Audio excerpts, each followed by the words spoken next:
Hello guys, this is the Gaming Revolution here and welcome back to an all new Call of Duty Vanguard video. So tomorrow we're actually going to see our very first multiplayer gameplay. If you do in fact watch CDL Champs via the CDL app or the Call of Duty app, you have a chance to win one of 25,000 beta codes to be able to play the beta a couple days early on the platform of your choice. And we will be getting 1 minute of multiplayer gameplay. So not really too much. I think they're probably going to reveal to us the Champions Hill Alpha, which is basically like some sort of weird variant of Battle Royale and Gunfight, and it's going to be a PlayStation exclusive alpha that we're actually going to be able to play next week. Yes, PlayStation users can play Vanguard early next week on the 27th of August, and it ends on the 29th of August. They might extend it by a day though, but just exclusively for this new Champions Hill mode, and this will be an open alpha that everyone's going to be able to play on PlayStation, and this Champion Hill Alpha is going to be around 20 gigabytes on PlayStation 5, and there's going to be 4 different maps for this mode. I'm not exactly sure whether all of them are going to be available in the alpha. The PlayStation beta is going to be soon after, on the 10th of September through to the 12th of September, and that's only a couple days for weekend 1 of the beta, which is really short, shorter than they usually do. Weekend 2 is going to be available on Xbox, PC, and also PlayStation, and that's going to be from the 16th of September to the 20th of September. As you guys know, the game releases on the 5th of November, and we are going to be getting a new Warzone map that's set in the Pacific Theater of World War II, and it's apparently even bigger than Verdansk, and Warzone's going to be greatly updated with a new anti-cheat and stuff like that, and a bunch of other changes, and fighter jets, and a load of World War II vehicles. Well, it seems like that might not actually be coming until Season 1, but Season 1 is on the 23rd of November, so pretty soon after release, so it seems like that is when the new Warzone map will be coming, but it does seem like there is going to be a weapon integration with the World War II Vanguard weapons and Warzone upon its release. So yeah, we're going to be getting multiplayer information tomorrow. There have been a lot of leaks online, so hopefully the reveal does clarify some leaks and rumors. By the way, there is going to be a blind fire feature inside of multiplayer, and this was previously leaked, but it's been confirmed now by NME, who were able to see early gameplay. They said that the multiplayer in this game is taking a much more tactical approach, and slower pacing will be met with more options for players to approach situations, including destructible environments, blind firing, etc. And this is a bit worrying because from the sounds of it, it looks like Vanguard's multiplayer is basically just going to be Modern Warfare 2.0 if it's going to take a tactical approach. I'm kind of worried for the multiplayer in this game. I guess we'll have to wait and see until the beta and we actually get to play it. But if the multiplayer does end up sucking like Modern Warfare's, at least we're going to be able to play zombies in this game, which is going to be a lot of fun since Treyarch are developing it. So honestly, I don't really care if multiplayer does end up sucking because I'm probably going to be playing zombies most of the year anyways. And since we're going to be seeing new multiplayer footage tomorrow, there is also going to be Vanguard Campaign gameplay revealed to us next week via opening night live from Gamescom at 11 AM Pacific time on August the 25th. We're not exactly sure how much footage they're going to show, but we're going to see the raw, real next-gen gameplay, and that's going to really display the graphics. Obviously, the graphics are going to be better in the campaign than the multiplayer side of things. Laura Bailey is going to be featured as a guest, who is one of the voice actresses in Vanguard. And I'm going to talk more about Vanguard's campaign in a little second, but first of all, I have an awesome opportunity to let you guys be aware of.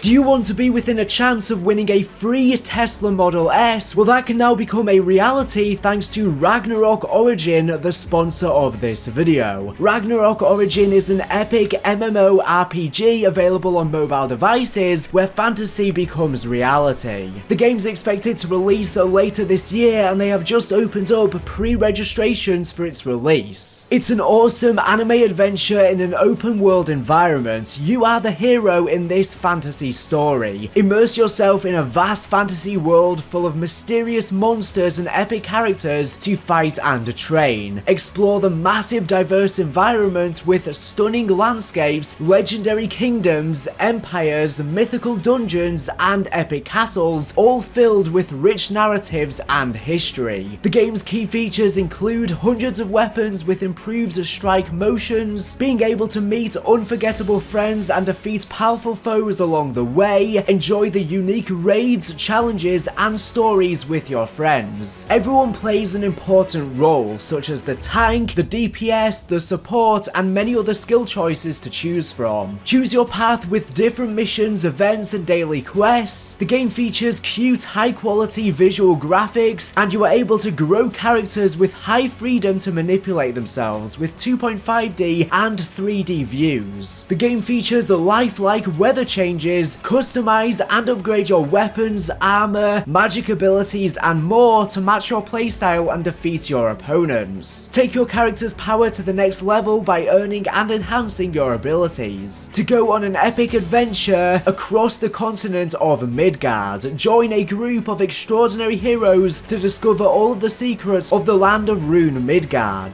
Collect, teach, and evolve powerful warriors to fight together in overwhelming monster battles. So if this game sounds like something you would be interested in, check out the link in this video's description to sign up for pre-registration nice and easily by simply filling out your email to be entered within a chance to win a free Tesla Model S. You can also unlock amazing milestone rewards that will be available in the game with its launch. The giveaway is live until the expected release later this year.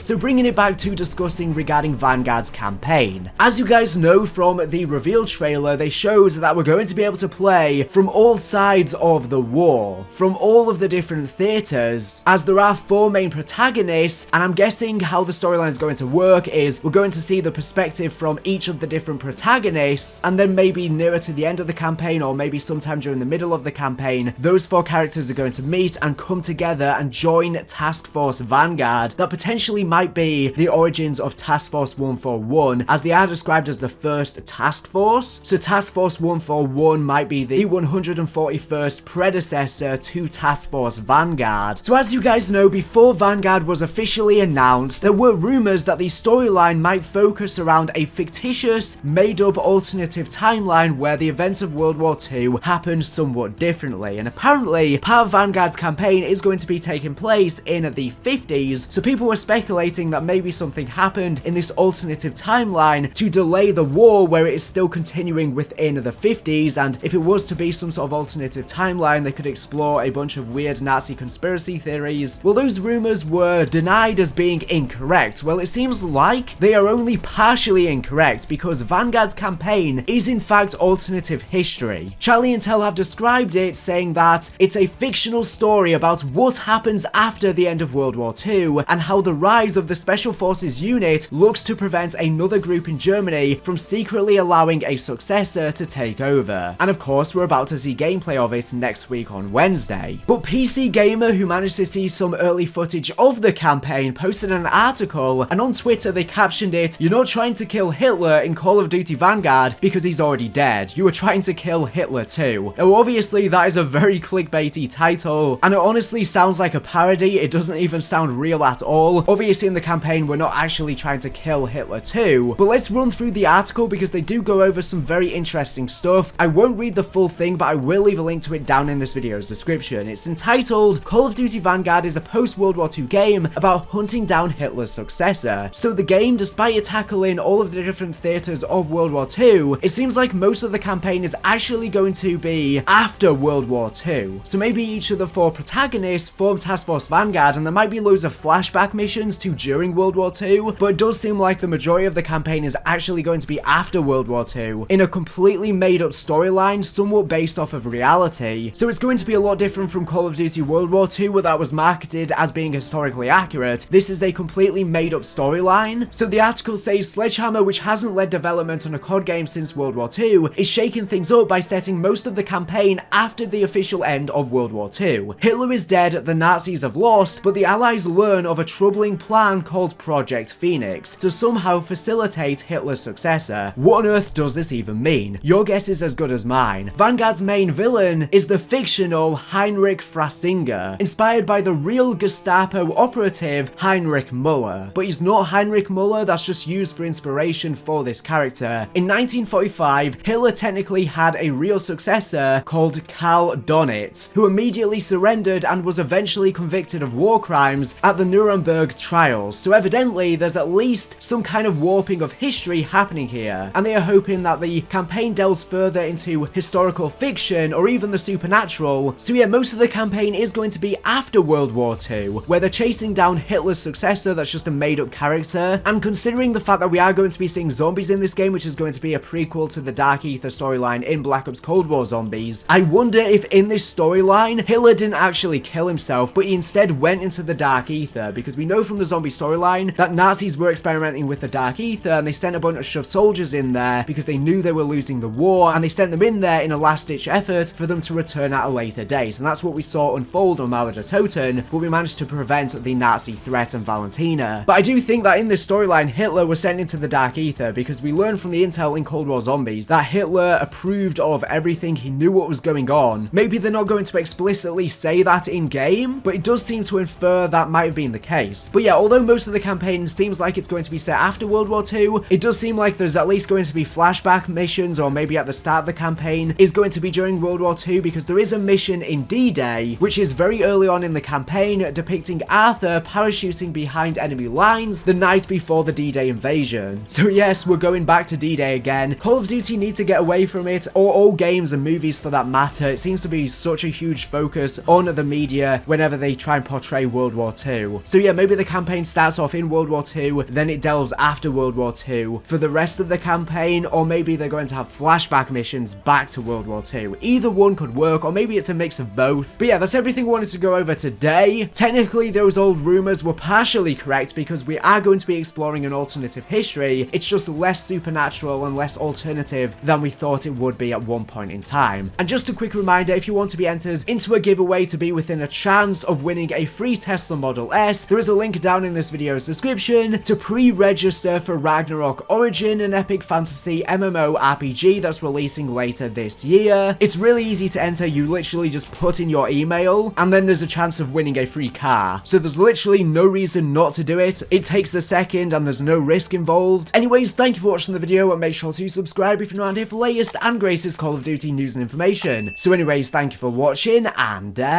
bye.